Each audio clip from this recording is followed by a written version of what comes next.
Welcome friends. आज हम सीखने जा रहे हैं कंप्यूटर सिक्योरिटी के बारे में। कंप्यूटर को कैसे सिक्योर रखना है इसके बारे में, सेफ्टी, एथिक्स एंड प्राइवेसी, इसके पूरे टर्म्स को हम जानेंगे और कैसे इन टर्म्स को फॉलो करते हैं ड्यूरिंग यूजेज ऑफ कंप्यूटर, ये भी हम आज सीखेंगे। स्टार्ट करते हैं कंप्यूटर सिक्योरिटी रिस्क से। So computer security risk is any event और action that could cause a loss of or damage to a computer hardware, software, data, information और processing capability। मतलब कि सिक्योरिटी रिस्क मतलब किस चीज़ का रिस्क, मतलब computer पे जो डेटा आप रखे हैं उसका लॉस या उसका डैमेज होने का या कंप्यूटर का हार्डवेयर का, ये सब का सिक्योरिटी रिस्क को कंप्यूटर सिक्योरिटी रिस्क बोला जाता है। सो जितने भी इंफॉर्मेशन हम कंप्यूटर में रखते हैं और जितने भी सॉफ्टवेयर, डेटा, ये सब हम कंप्यूटर में रखे हैं, सब कुछ चोरी भी हो सकता है, डिलीट भी हो सकता है, करप्ट भी हो सकता है, बहुत कुछ हो सकता है, ख़राब हो सकता है। सो ये सब से बचने के लिए हम लोग को सिक्योरिटी रिस्क का कुछ रूल्स फॉलो करना पड़ता है, जो हम लोग आगे आज देखेंगे। और सिक्योरिटी, कंप्यूटर का सिक्योरिटी को स्ट्रॉन्ग रखने के लिए बहुत अलग अलग एप्लीकेशंस लाइक एंटीवायरस भी आते हैं, वो सब का भी यूज़ करना पड़ता है। तो फिलहाल कंप्यूटर सिक्योरिटी का मतलब यही हुआ कि जितने भी मेरे पास डेटा है, साथ ही कंप्यूटर का हार्डवेयर, सॉफ्टवेयर, इन सब को प्रोटेक्ट करना। ओके, नेक्स्ट में देखते हैं, any illegal act involving a computer is referred to as a computer crime. कोई भी इलीगल एक्ट, लाइक आपका कंप्यूटर को कोई बिना परमिशन एक्सेस कर रहा है, पासवर्ड क्रैक करके यूज़ कर रहा है, so all this things are computer crime. और जब यही कंप्यूटर क्राइम साइबर के थ्रू होता है, मीन्स इंटरनेट के थ्रू, सो उस टाइम पे हम लोग इसको साइबर क्राइम बोलते हैं। ओके, नेक्स्ट में देखेंगे हैकर्स क्या होते हैं। Hackers, although original complimentary word for a computer enthusiast, now has a derogatory meaning and refers to someone who access a computer on a network illegally। Means hackers वो लोग होते हैं जो कंप्यूटर को इलीगली एक्सेस करते हैं over a network, या हो सकता है वो फिजिकली आपका कंप्यूटर तक पहुंच गए अगर किसी कारण, किसी मीडियम के थ्रू, तो वहाँ से वो एक्सेस करेंगे जो आपका बिना परमिशन का उसको एक्सेस करते हैं। और उसके बाद वो कंप्यूटर में कुछ ऐसा वायरस या कुछ ऐसा एप्स लगा देते हैं जिसकी वजह से कंप्यूटर उनके कंट्रोल में चला जाता है। So those people are called hackers. Crackers also is someone who accesses a computer or network illegally but has the intent of destroying the data, stealing information and other malicious actions। Means crackers वो लोग होते हैं जो again computer को बिना permission के access करते हैं, लेकिन इनका इंटेंशन होता है कंप्यूटर को ख़राब कर देना, उसका डेटा को चोरी करना, ये सब इनका इंटेंशंस होता है, और डेटा को डिस्ट्रॉय कर देना। ठीक है, ये लोग क्रैकर्स होते हैं, या डेटा को अपने अकॉर्डिंगली यूज़ करना, क्रैक करके, किसी सॉफ्टवेयर को क्रैक करके यूज़ करना, ये सब चीज़ करना। तो ये हैकर्स एंड क्रैकर्स हैं। Next, information transmitted over a network has a higher degree of security risk than information kept on a organization's premise। Means एक जगह पे इंफॉर्मेशन रखा है कंप्यूटर पे तो उसका चोरी होने का रिस्क बहुत कम है, सिक्योरिटी उसका हाई है। बट आप जैसे नेटवर्क पे इंफॉर्मेशन रखते हैं, लाइक गूगल ड्राइव में हम रखते हैं, ठीक है, तो वहाँ पे चोरी होने का रिस्क ज़्यादा होता है, क्योंकि किसी के पास भी आपका पासवर्ड चला गया या कैसे भी किसी ने आपका पासवर्ड चोरी कर लिया, तो फिर वो कहीं से भी गूगल ड्राइव को एक्सेस करके आपका डेटा को एक्सेस कर सकता है, डिलीट भी कर सकता है। To determine if your computer is vulnerable to an internet or network attack, you could use an online security service, which is a website that evaluates a computer to check for internet and email vulnerabilities। Okay, so यहाँ पे बोला जा रहा है computer में जो भी vulnerable things है या vulnerable issues है, मतलब जहाँ से एक ऐसा पॉइंट या एक ऐसा होल जहाँ से जो हैकर्स होते हैं वो घुस सकते हैं और आपका डेटा को चोरी कर सकते हैं, तो वो आप ऑनलाइन चेक कर सकते हैं कि कंप्यूटर आपका वेलनरेबल है कि नहीं, मीन्स अपडेटेड है कि नहीं, प्रॉपरली सिक्योरिटी का जितना भी फंक्शंस है वो सब एक्टिवेट है कि नहीं, वो सब चेक करने के लिए ऑनलाइन सिक्योरिटी सर्विसेज भी होता है, ऑनलाइन एंटीवायरस भी होते हैं, ये सब ऑनलाइन नेटवर्क्स को चेक करते हैं, गूगल ड्राइव भी स्कैन होता है। सो ऑल दिस थिंग्स को हम लोग ऑनलाइन सिक्योरिटी सर्विस बोलते हैं। नेक्स्ट है computer viruses, worms, Trojan horse and rootkits. Computer virus क्या होता है? एक potential damaging computer program, means एक ऐसा प्रोग्राम जिसको इंटेंशनली बनाया गया है ताकि वो कंप्यूटर को डैमेज करे या कंप्यूटर का डेटा को डैमेज करे या फिर उसके डेटा को चोरी करके आप तक पहुंचाए, स्टील करके। तो ये सारा चीज़ जो कोई भी ऐप या कोई भी प्रोग्राम करता है उसको हम लोग कंप्यूटर वायरस बोलते हैं। ऐसा भी बोल सकते हैं कि कंप्यूटर आपके नॉलेज के बिना चलाना या कंप्यूटर को आपके नॉलेज के बिना ऑटोमेटिकली रन किया जाए, ये भी एक ऐप के थ्रू किया जा सकता है। सो वो भी एक काइंड ऑफ वायरस हुआ, जिसको हम लोग बॉट्स बोलते हैं. Okay, next is a worm is a program that copies itself repeatedly in a memory or a network using up resources and shutting down the computer network. Means worm एक ऐसा programme होता है जो अपने आप को कॉपी करता रहता है, और वो इतना ज़्यादा खुद को कॉपी कर देता है कि पूरे नेटवर्क डेटा जो है वो फुल हो जाता है, मेमोरी फुल हो जाता है, और फाइनली नेटवर्क क्रैश हो जाता है, नेटवर्क बंद हो जाएगा या कंप्यूटर शट डाउन हो जाएगा. इतना ज़्यादा वो मेमोरी को फुल कर देता है. ठीक है, तो वॉर्म का काम क्या है? खुद को कॉपी इटसेल्फ करना, मतलब खुद को कॉपी करते रहना कंटिन्यूस वे में, बहुत सारा कॉपीज खुद का बना देना. तो ये एक फॉर्म ऑफ वायरस है. Next, Trojan horse. Trojan horse is a program that hides with in और looks like a legitimate program and causes a condition or action when triggered. Means Trojan house एक ऐसा programme है जो बस computer में जाकर के चुप से छुपा रहता है, और फिर वो किसी सॉफ्टवेयर से खुद को अटैच कर लेता है या किसी आइकन से खुद को अटैच कर लेता है, और जब वो आइकन आप क्लिक करते हैं या सॉफ्टवेयर को आप क्लिक करते हैं तो वो एक्टिवेट हो जाता है, और फिर वो अपना टास्क परफॉर्म करता है, जो भी टास्क उसको असाइन किया गया. लाइक ट्रोजन हाउस जनरली जो यूज़ होता है आपका डेटा चोरी करने के लिए होता है, डेटा कॉपी करने के लिए होता है, प्राइवेसी अटैक है एक तरह का वो. ठीक है, ये सब यूज़ के लिए ट्रोजन हाउस यूज़ किया जाता है. Next is a rootkit is a program that hides in a computer and allows someone from a remote location to take full control of the computer. rootkit क्या है? वो computer के अंदर memory में hide हो जाता है और कंप्यूटर का पूरा एक्सेस किसी और को दे देता है, और रिमोटली जिसके पास भी जिसने भी वो रूटकिट का एप्लीकेशन बनाया है, जिसके पास भी उसका राइट है, तो वो कम्प्लीटली आपका कंप्यूटर को फिर दूर से ही चला सकता है with the help of internet. ठीक है, तो रूटकिट एक ऐसा प्रोग्राम है जो कंप्यूटर में छुपा रहता है, और उसके बाद आपका कंप्यूटर का पूरा एक्सेस रिमोटली किसी को दे देता है. एग्जीक्यूट प्रोग्राम, चेंज सेटिंग है, ये सब कुछ फिर किया जा सकता है रूटकिट के थ्रू, दूर से ही, डिस्टेंस से ही. Next is computer viruses, worms, Trojan horse and rootkits are all classified as malware. तो टोटल कंप्यूटर वायरस जितना होते हैं, वॉर्म्स जितने तरह के होते हैं, ट्रोजन सबको मिला करके हम लोग मिलीशियस सॉफ्टवेयर भी बोलते हैं या मालवेयर बोलते हैं. सिंपल वर्ड में बोले तो ये एक ऐसा एप्लीकेशंस होता है जो इंटेंशनली आपके कंप्यूटर को ख़राब करने के लिए या आपके डेटा को डिस्ट्रॉय करने के लिए या थीफ करने के लिए बनाया जाता है. The payload is the destructive event और a prank the program is intended to deliver.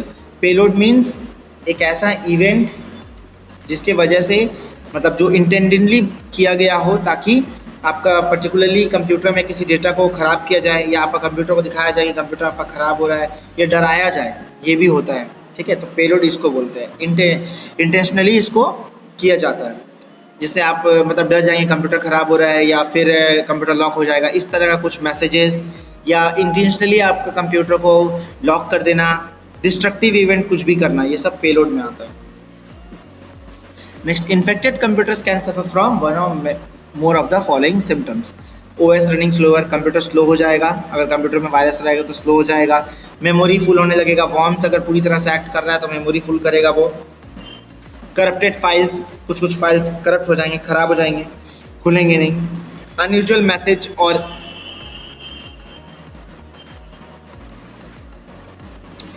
Message और इमेजेस. जो मैसेजेस है, इमेजेस है, अनयूजुअल मैसेज मतलब जनरली अपने आप कंप्यूटर में मैसेजेस फ्लैश होगा जो आप कभी, जिसका आपको ज़रूरत भी नहीं है, कभी आपने देखा भी नहीं वैसा messages. Unusual sound playing, automatically कुछ प्ले होने लगेगा. Existing program and files disappear, जो फाइल्स आप रखे हैं, एप्लीकेशन आप रखे, ऑटोमेटिकली डिलीट हो जाएगा. प्रोग्राम्स और फाइल्स नॉट वर्किंग प्रॉपरली, कुछ प्रोग्राम हैंग करेंगे, ओपन नहीं होंगे. अनयूजुअल प्रोग्राम और फाइल्स अपीयर्स, कुछ ऐसा प्रोग्राम जो आपने कभी इंस्टॉल नहीं किया पर वो दिख रहा है, कुछ ऐसा फाइल जो आपने कभी कॉपी नहीं किया पर वो स्क्रीन पे दिखेगा. OS does not start up और unexpectedly shut down, automatically computer crash कर जाएगा, बंद हो जाएगा, या स्टार्ट ही नहीं होगा. तो ये सारा सिम्टम्स है कंप्यूटर का अफेक्टेड होने का by viruses, worms, Trojan house और रूटकिट्स. उसके बाद है malware delivers it's payload on a computer when a user opens an infected file. जब हम लोग इन्फेक्टेड फाइल खोलते हैं तो मालवेयर एक ऐसा एप्लीकेशन होता है जो अपना कुछ इंस्टॉल कर देता है आपके कंप्यूटर में, कुछ फाइल्स या कुछ भी प्रोग्राम, और फिर वो धीरे धीरे बैकग्राउंड में वो चलता रहता है, और जब आप कंप्यूटर स्टार्ट करते हैं तो वो ऑटोमेटिकली वर्क करता रहता है, और आपके कंप्यूटर को ख़राब करता है. आप पेन ड्राइव अटैच करेंगे उसको भी ख़राब करेगा. ठीक है, और हो सकता है आपको किसी अनप्रोटेक्टेड नेटवर्क से बैकग्राउंड में कनेक्ट करें. अगर आप कंप्यूटर को इंटरनेट एक्सेस दिए है तो वो अनप्रोटेक्टेड नेटवर्क को बैकग्राउंड में कनेक्ट करेगा और फिर आपका डेटा को स्टील करेगा. तो ये सब चीज़ पॉसिबल है. Safeguard against computer viruses and other malware, कैसे बचा जा सकता है? सम वायरसेस आर हिडन, जिनको हम लोग माइक्रोस बोलते हैं, छुपा होता है. और वो सॉफ्टवेयर के साथ अटैच भी हो जाता है। which are instructions shaped in the software such as word processing or spreadsheet program. Users should install an antivirus program and update it frequently. तो इससे बचने के लिए हम लोग को एंटीवायरस का हेल्प लेना पड़ता है, क्योंकि हम ऐसे जनरली वायरस को खोज नहीं सकते, वो हिडन रहता है। तो एंटीवायरस क्या है, वो उसका वर्किंग टेक्निक को, पैटर्न को पकड़ता है हर एप्लीकेशन का, और जो वायरस प्रोग्राम रहता है उसको स्टॉप करके, लॉक करके डिलीट कर देता है। तो एंटीवायरस प्रोग्राम को हमें अपडेट रखना चाहिए, और अपडेट करके एनी टाइम मतलब उसको स्कैन करते रहना चाहिए time to time on a periodic basis, ताकि कोई भी वायरस आए या मालवेयर आए तो पकड़ाए। Okay, botnet is a group of compromised computer connected to a network such as internet that are used as a part of a network that attacks other network. Means botnet एक group of compromised network है, एक ऐसा group of computer जो या तो already infect हो चुका है या फिर वो यूज़ किया जा रहा है इसलिए ताकि दूसरे कंप्यूटर्स को इन्फेक्ट किया जाए, और फिर वो पूरे नेटवर्क में वायरस फैलाता है और साथ ही डेटा चोरी करने का काम करता है। A compromised computer known as a zombie. जो कंप्यूटर कॉम्प्रोमाइज हो जाते हैं उनको जनरली नेटवर्क पे zombie बोला जाता है। zombie बोलते हैं हम लोग उसको, is one whose owner is unaware the computer is being controlled remotely by an outsider. So ऐसे कंप्यूटर मतलब compromised computer means zombie here means कि ऐसे कंप्यूटर जो किसी और के कंट्रोल में है बट ओनर को नहीं पता, ठीक है, किसी आउटसाइडर के कंट्रोल में है, बैकग्राउंड से वो सारा कुछ एक्सेस कर रहा है और ओनर को समझ में भी नहीं आ रहा है कि कौन क्या कर रहा है, ठीक है। ओनर को लग रहा है computer is working properly, network is working properly, but background से उसको सारा डेटा कहीं और ट्रांसफर हो रहा है। Bot is the program that performs at predict task on a network. Bot एक ऐसा प्रोग्राम है जो टाइम टू टाइम खुद को एक्टिवेट करता है और मतलब बार बार एक ही टास्क परफॉर्म करता है। लाइक अगर डेटा कॉपी करने का टास्क है कहीं पे तो वो टाइम टू टाइम सारे डेटा को कॉपी करके ट्रांसफर करता रहेगा। Cyber criminals install malicious bots on unprotected computers to create a botnet also called the zombie army. तो साइबर क्रिमिनल्स क्या करते हैं, धीरे धीरे एक एक कंप्यूटर में जितना कंप्यूटर उनको मिलता है ऐसा जिनमें बॉट्स को इंस्टॉल किया जा सकता है जो अनप्रोटेक्टेड है, नेटवर्क में अवेलेबल है, तो उनमें वो क्या करते हैं अपना बॉट्स को इंस्टॉल करते जाते हैं और धीरे धीरे वो ग्रुप ऑफ कंप्यूटर्स बना लेते हैं जहाँ पे उनका बॉट इंस्टॉल होता है और फिर वो एक तरह का ज़ॉम्बी आर्मी हो जाता है और फिर वो ग्रुप ऑफ कंप्यूटर पूरे नेटवर्क में जितने भी हज़ारों कंप्यूटर रहे सारे कंप्यूटर को अफेक्ट करने में हेल्प करता है। Denial of service attack. A denial of service attack or DOS attack is an assault whose purpose is to disrupt computer access to an internet service such as the web or email. तो denial of service attack मतलब कि इसका purpose ये होता है ये virus का कि जब आप इंटरनेट से कनेक्ट हो गए और फिर आप कोई सर्विस मांगोगे कंप्यूटर से, लाइक ईमेल खोलना है, व्हाट्सअप खोलना है, कुछ भी, तो वो आपको कनेक्ट होने नहीं देगा।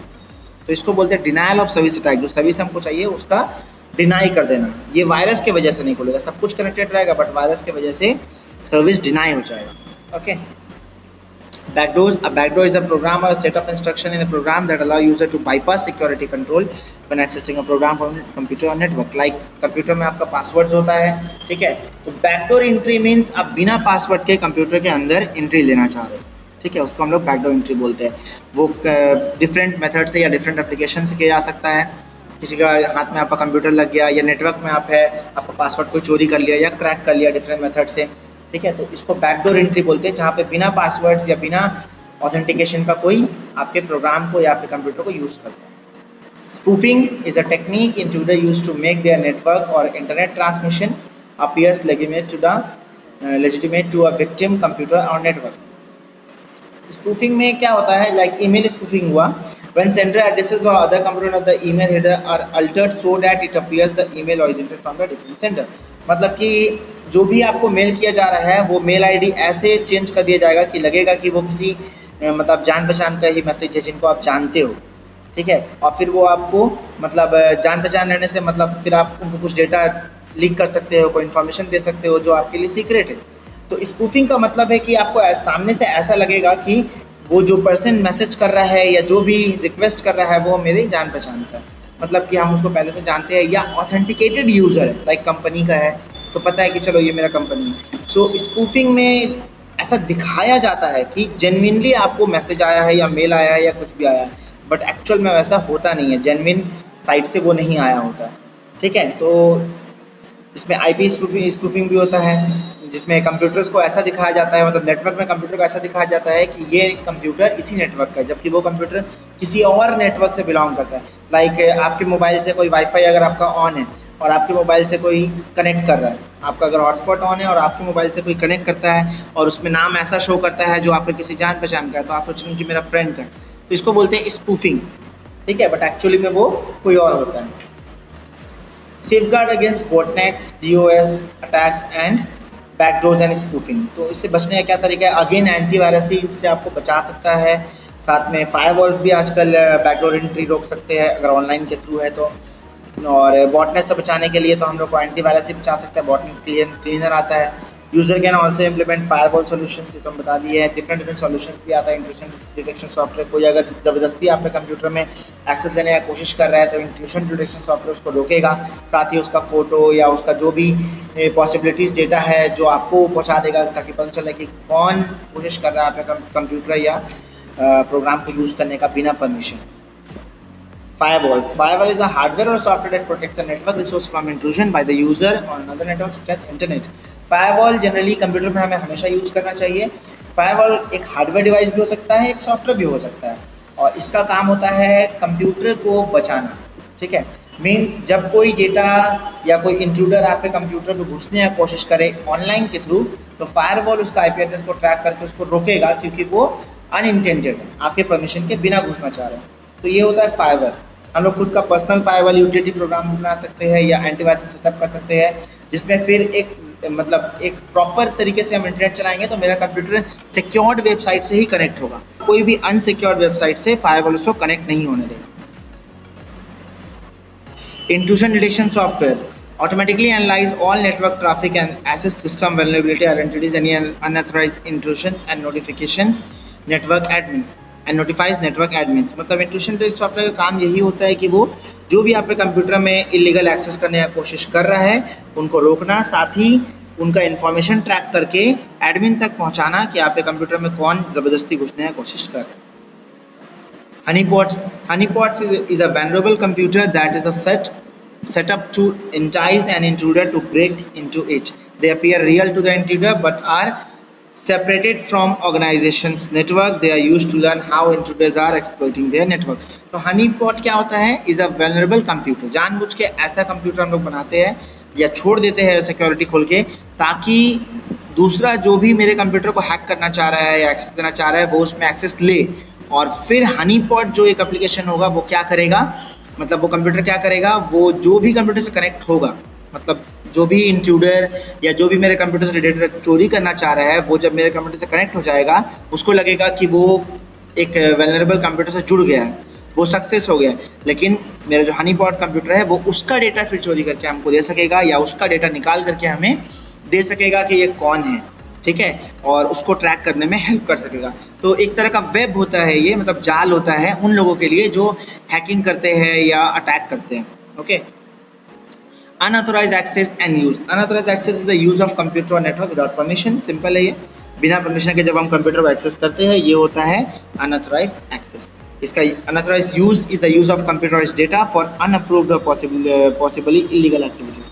किसी इलीगल एक्टिविटी की वजह से जब मतलब किसी इलीगल एक्टिविटी को परफॉर्म करना बिना परमिशन के, बिना परमिशन करे तो इलीगल ही हो गया। So that are called unauthorised use. User name and passwords ये हम लोग यूज़ करते हैं जनरली किसी भी चीज़ को लॉक करने के लिए, कंप्यूटर को लॉक करने के लिए, मोबाइल को लॉक करने के लिए, और कोई भी online site like Facebook and all, वहाँ यूज़र नेम एंड पासवर्ड डालना पड़ता है। साथ में कैप्चा एंट्री का सिस्टम भी है ताकि कोई आपका यूज़र नेम पासवर्ड को बार बार अटेम्प्ट करके क्रैक ना कर सके, तो कैप्चा एंट्री प्रॉपर्ली हमें डालना पड़ता है।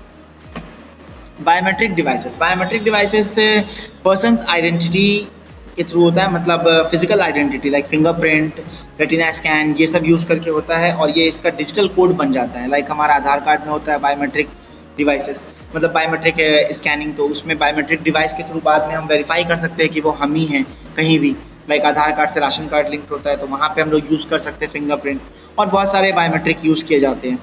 और कंपनीज़ में भी आपको अगर जैसे अटेंडेंस बनाना है तो आप फिंगरप्रिंट के थ्रू बनाते हैं बायोमेट्रिक डिवाइसेस के थ्रू, तो ये सब होता है। प्लस बायोमेट्रिक डिवाइसेस में अगर कोई बायोमेट्रिक डिवाइसेस में सिक्योरिटी भी बहुत स्ट्रॉन्ग चाहिए होता है। मीन्स अगर बायोमेट्रिक डिवाइसेस का इन्फॉर्मेशन लीक हो जाए तो आपका फिंगरप्रिंट लीक हो गया है ना, तो बायोमेट्रिक डिवाइसेस को सिक्योरिटी भी बहुत स्ट्रॉन्ग चाहिए होता है। Next is digital forensics. Digital forensics also called the computer forensics, network forensics और cyber forensics is the discovery, collection and analysis of evidence found on a computer network. मतलब हम लोग डिजिटल फोरेंसिक्स मतलब जब कोई कंप्यूटर में कुछ virus आ गया या कोई कंप्यूटर से डेटा चोरी कर लिया और हम पकड़ लिए कि हाँ वो डेटा मेरा लीक हो रहा है, तब फिर हम लोग कंप्यूटर फोरेंसिक्स का यूज़ करते हैं। ठीक है, उसमें जो मतलब नॉलेजेबल पर्सन्स होते हैं वो लोग कंप्यूटर नेटवर्क्स पे या कंप्यूटर्स पे जा करके उसी कंप्यूटर में जिसमें डेटा लीक हुआ है ट्रैक करते हैं कि कहाँ से लीक हुआ है। ठीक है, जो भी कंप्यूटर से मेरा डेटा लीक किया होगा उसका कंप्यूटर भी तो हमसे कनेक्ट हुआ होगा, तो उसका आईपी एड्रेस ट्रैक करना, उसका फुटप्रिंट ट्रैक करना, डिजिटल फुटप्रिंट मतलब डिजिटल डेटा ट्रैक करना, कौन है किसने किया है, तो ये सब एविडेंस फाइंड आउट करना, इसको बोलते हैं डिजिटल फॉरेंसिक्स।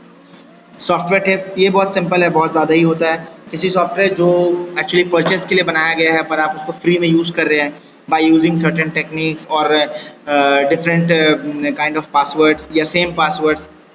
किसी एक ने सॉफ्टवेयर खरीदा, उसका लाइसेंस की उसको मिल गया, वो लाइसेंस की उसने सबको बांट दिया, तो सारे लोग उस सॉफ्टवेयर को फ्री में यूज़ करने लगेंगे फिर। तो ये होता है सॉफ्टवेयर टेप, सॉफ्टवेयर का चोरी करना। ठीक है, या कोई सॉफ्टवेयर जो आपका नहीं है पर आपने कहीं से पेन ड्राइव में कॉपी कर लिया और उसके बाद आपने उसको यूज़ किया। फिर होता है software piracy, is the unauthorised और illegal duplication of copyrighted software. Copyrighted software like जैसे बहुत सारा कॉपीराइटेड सॉफ्टवेयर होता है, एडोब का होता है, adobe PDF and all copyrighted होता है। हम लोग उसको जनरली एक दूसरे को कॉपी नहीं कर सकते, हम खरीदे हैं तो मेरा है और किसी को हम बांट नहीं सकते, तो हम लोग क्या करते हैं बांट देते हैं, बहुत टाइम से ऐसा होता है। तो कॉपीराइटेड सॉफ्टवेयर को बांटना इलीगल है। ठीक है, इसके लिए गवर्नमेंट एक्शंस भी ले सकता है अगर कभी कोई पकड़ाता है तो, और यहाँ पे सॉफ्टवेयर कंपनी का बहुत नुकसान होता है। सो ऑल दिस थिंग्स में जो भी एक तरह से ये अनऑथोराइज है, ठीक है, इलीगल एक्टिविटी है किसी सॉफ्टवेयर को किसी को कॉपी करके देना जो एक्चुअली में कॉपीराइटेड है। Safe guard against software theft, software theft से बचने के लिए लाइसेंस एग्रीमेंट होता है। आजकल क्या होता है ऑनलाइन होता है, मतलब आप सॉफ्टवेयर इंस्टॉल भी कर लिए तब भी आप यूज़ नहीं कर सकते अनलेस आप ऑनलाइन लाइसेंस की डालें, और जो लाइसेंस की डिफरेंट होना चाहिए, हर यूज़र के लिए डिफरेंट लाइसेंस की, तो इससे कॉपीराइट बचता है। ड्यूरिंग प्रोडक्ट एक्टिवेशन, वही प्रोडक्ट एक्टिवेशन लाइक खास करके ये एंटीवायरस में होता है। एंटीवायरस आप इंस्टॉल किए तो प्रोडक्ट को एक्टिवेट करना पड़ेगा, उसके लिए आपके पास डिफरेंट लाइसेंस की होना चाहिए, तो मतलब आप सोल यूज़र है, आप ही खरीदे उसको तभी आपके पास लाइसेंस की होगा। Information threat occurs when someone steals personal और कॉन्फिडेंशियल डेटा। इन्फॉर्मेशन थ्रेट मतलब कि ऐसा चोरी जहाँ पे आपका डेटा लीक किया गया हो, जो इमेज के फॉर्म पे हो सकता है या किसी एक्सेल फॉर्म पे हो सकता है, किसी भी फॉर्मेट में हो सकता है, आपका पर्सनल डेटा लीक किया गया हो या चोरी किया गया हो। ठीक है, और ये चोरी करते टाइम हो सकता है आपका सॉफ्टवेयर डैमेज भी किया गया हो या आपका सॉफ्टवेयर में इलीगल एक्सेस किया गया हो ताकि आपका डेटा को बाहर निकाला जा सके, तो ये इन्फॉर्मेशन थेफ्ट होता है। Safe guard against information theft में हमें हमेशा इन्फॉर्मेशन, जो भी इन्फॉर्मेशन हमारा होता है उसमें पासवर्ड लगा के रखना चाहिए ताकि उसको ऑथेंटिकेटेड यूज़र ही यूज़ कर सके।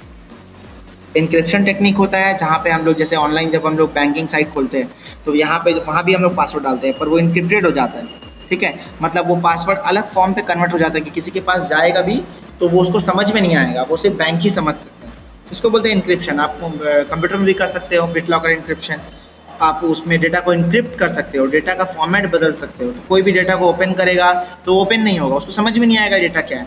एक इंक्रिप्टेड थिंग को फिर डिक्रिप्शन की से ही डिक्रिप्ट किया जा सकता है, मतलब जब आप इंक्रिप्शन करते हो तो एक की जनरेट होता है, वो की का ही यूज़ करके कोई उस डेटा को वापस सेम फॉर्मेट पे या ओरिजिनल फॉर्मेट पे ला सकता है, और वो की जिसके पास रहेगा वो उसको कर सकता है। तो ओनर जो भी इंक्रिप्ट करता है फाइल्स को वो अपने पास बस की रखेगा और उस की से वो कभी भी डेटा को डिक्रिप्ट कर सकता है।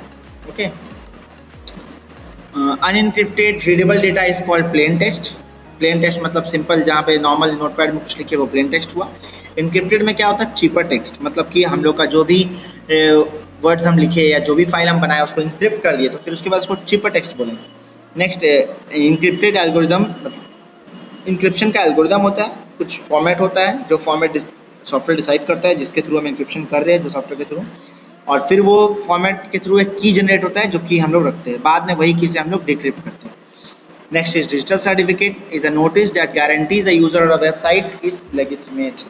Means डिजिटल सर्टिफिकेट मतलब कि किसी वेबसाइट को सर्टिफिकेट गवर्नमेंट देता है, या आप जब वेबसाइट खरीदते हैं या बनाते हैं या कभी भी आप कोई सॉफ्टवेयर भी खरीद रहे हैं तो आपको एक सर्टिफिकेट मिलता है, आप वो सर्टिफिकेट के थ्रू डिजिटली प्रूफ कर सकते हैं कि आपका ये सॉफ्टवेयर आपका अपना है। ठीक है, ऑनलाइन प्रूफ कर सकते हैं, तो उसको बोलते हैं डिजिटल सर्टिफिकेट। ठीक है, आधार कार्ड में भी ये होता है digitally sign.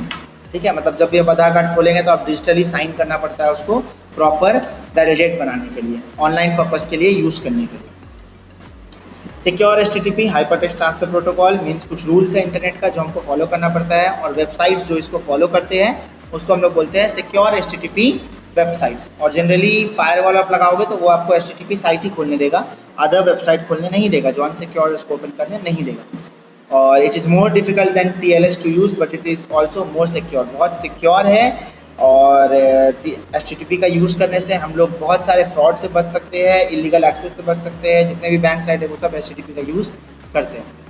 VPN virtual point network, यहाँ पे क्या होता है, हम लोग नेटवर्क को हाइड करने के लिए, अपना IP एड्रेस हाइड करने के लिए, ताकि दूसरा कोई मेरे डिवाइस से कनेक्ट ना हो पाए, VPN का यूज़ करते हैं। When a mobile user connects to a main office using a standard internet connection, a virtual private network provides the mobile user with a secure connection to a company network server as if the user has a private line. Means जो company जिसके through हम लोग internet connect करते हैं, ठीक है, internet service provider, उसके through हम लोग जब इंटरनेट कनेक्ट करते हैं, अगर हम VPN लगा देंगे तो ऐसा लगेगा कि मेरा जो नेटवर्क, ये मेरा जो कंप्यूटर है वो एक्चुअली में कहीं और है और किसी और पोजीशन से या किसी और नेटवर्क के थ्रू कनेक्शन पे, ओरिजिनल एरिया या ओरिजिनल IP एड्रेस शो नहीं होगा, मास्क हो जाएगा आपका IP एड्रेस। तो इससे क्या होता है, जो इंट्रूडर्स होते हैं आपके कंप्यूटर पे वो कनेक्शंस नहीं बना सकेंगे, क्योंकि उनके पास ओरिजिनल IP एड्रेस नहीं जाएगा, ओरिजिनल डिटेल्स कंप्यूटर का नहीं जाएगा। तो ये सब टेक्निक्स हैं हमारे पास और ये सब थिंग्स है इंटरनेट या साइबर सिक्योरिटी में, और हमें बहुत अच्छे से ये सब का फॉलो यूज़ करना चाहिए, एंटीवायरस फायरवॉल सब यूज़ करना चाहिए, ताकि हम कंप्यूटर को सेफ रख सकें, और हर चीज़ में प्रॉपर पासवर्ड लगा के रखना चाहिए ताकि जो भी आपका डेटा है वो सेफ रहे।